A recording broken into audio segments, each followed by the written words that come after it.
तो अब क्या विचार है आपका? क्या गीता आपको प्रेरित कर सकती है? आपकी बात सुनकर लगता तो है। गीता यदि आइंस्टाइन महोदय को प्रभावित कर सकती है तो हम गीता से क्यों नहीं सीख सकते? गीता दूसरे मजहबों और संप्रदायों की पुस्तकों से किस प्रकार अलग है आचार्य जी? सबसे बड़ा अंतर यह है कि गीता में किसी धर्म या संप्रदाय की बात नहीं की गई है। अलग अलग संप्रदाय के लोग अलग अलग भगवान को मानते हैं। क्या गीता में भी अनेक भगवान हैं? गीता में केवल एक परमपिता परमात्मा की बात है। वैसे भी भगवान अलग अलग नहीं होते हैं, भगवान तो एक ही होते हैं, किंतु परमात्मा को उनके गुण और स्वभाव के आधार पर ब्रह्मा, विष्णु, महेश आदि सैकड़ों नामों से जाना जाता है। किंतु परमात्मा का मुख्य नाम ओम है। गीता के अध्याय 17 और श्लोक 23 में कहा गया है, ओम तत्सदिति निरदेशो ब्रह्मणस्त्रिविधः स्मृत ब्राह्मणास्तेन वेदाश्च यज्ञाश्च विहिता पुरा। ओम तत् सत, ये 3 ब्रह्म के नाम कहे गए हैं। उसी से आदिकाल में ब्राह्मण, वेद तथा यज्ञ आदि रचे गए। परमात्मा का सबसे विशेष गुण यही है कि एक होते हुए भी वो अनेक सा प्रतीत होता है। पूर्णमदः पूर्णमिदं पूर्णात् पूर्णमुदच्यते पूर्णस्य पूर्णमादाय पूर्णमेवावशिष्यते। वो भी पूर्ण है, ये भी पूर्ण है। उस पूर्ण से ही ये पूर्ण उत्पन्न हुआ है और उस पूर्ण से अनेक पूर्ण उत्पन्न होने के बाद भी वो पूर्ण ही रहा। जब भगवान के कारण ही हमारा अस्तित्व है और उन्होंने ही इस संसार को रचा है, तो फिर आचार्य जी, परमात्मा से हमारा क्या संबंध है? वो हमारे मित्र हैं, मालिक हैं या माता पिता हैं। जैसा कि अनेक संत कवि भगवान को इन अलग अलग रूपों में भजते आए हैं। परमात्मा से हमारा क्या रिश्ता है, ये जानने से पहले ये जानना अति आवश्यक है कि हम कौन हैं। हम कौन है आचार्य जी? गीता हमें सिखाती है कि हम एक शरीर नहीं बल्कि अमर, अजर, अविनाशी आत्मा है। गीता में भगवान कहते हैं, न जायते म्रियते वा कदाचिन्नायं भूत्वा भविता वा न भूय अजो नित्यः शाश्वतोऽयं पुराणो न हन्यते हन्यमाने शरीरे। ये आत्मा किसी भी काल में न जन्मता है, न मरता है तथा न ये उत्पन्न होकर फिर होने वाला ही है, क्योंकि ये अजन्मा, नित्य, सनातन और पुरातन है। वासांसि जीर्णानि यथा विहाय नवानि गृह्णाति नरोपराणि तथा शरीराणि विहाय जीर्णानि ज्ञानि संयाति नवानि देहि। जैसे मनुष्य पुराने वस्त्रों को त्याग कर नए वस्त्रों को धारण करता है, उसी प्रकार आत्मा भी पुराने शरीर को त्याग कर नए शरीर को प्राप्त होता है। और यही सिद्धांत संपूर्ण अध्यात्म का आधार है। आत्मा को सभी धर्म मानते हैं, कोई उसे रूह कहता है तो कोई उसे सोल।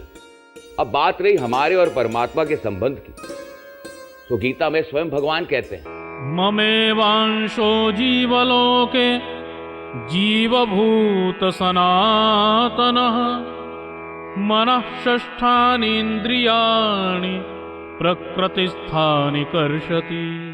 इस देह में स्थित सनातन आत्मा मेरा ही अंश है। पिताहमस्य जगतो माता धाता पितामह वेद्यं पवित्रमोंकार ऋक्साम यजुरेव च। इस संपूर्ण जगत को धारण करने वाला पिता, माता, पितामह और हर प्रकार से जानने योग्य मैं ही हूँ। संतान माता पिता का ही अंश होती है, इसीलिए परमात्मा ही हमारे सनातन माता पिता हैं। सनातन माता पिता?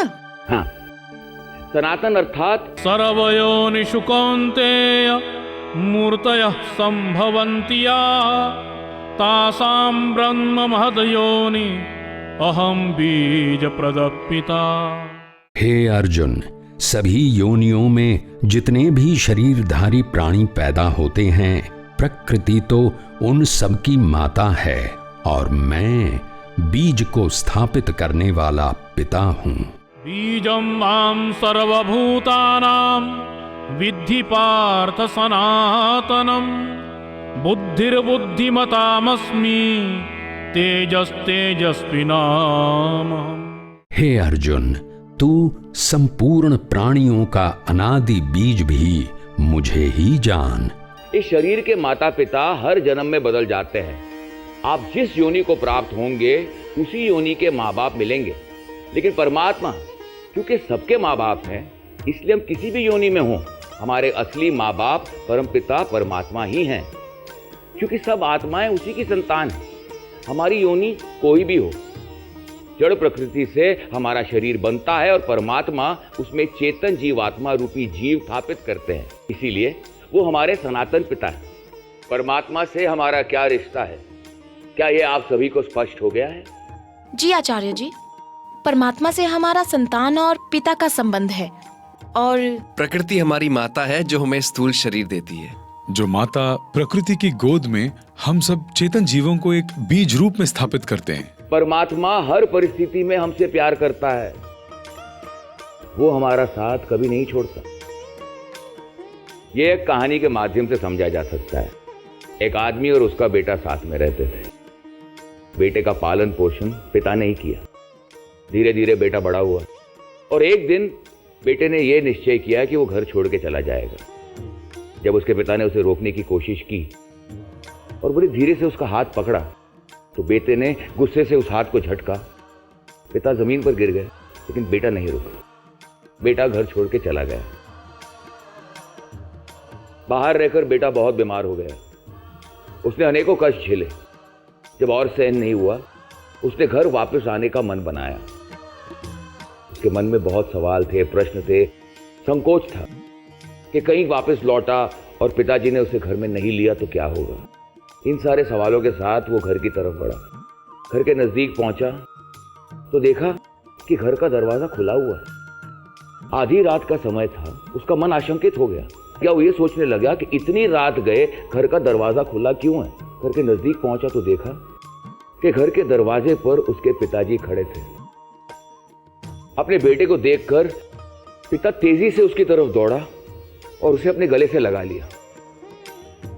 बेटे ने पिताजी से जब पूछा कि पिताजी इतनी रात गए, आपने घर का दरवाजा बंद क्यों नहीं किया, तो पिताजी ने कहा कि बेटा तेरे जाने के बाद मैंने इस घर के दरवाजे को कभी बंद ही नहीं किया कि कहीं बंद दरवाजा देखकर तू लौट ना जाए।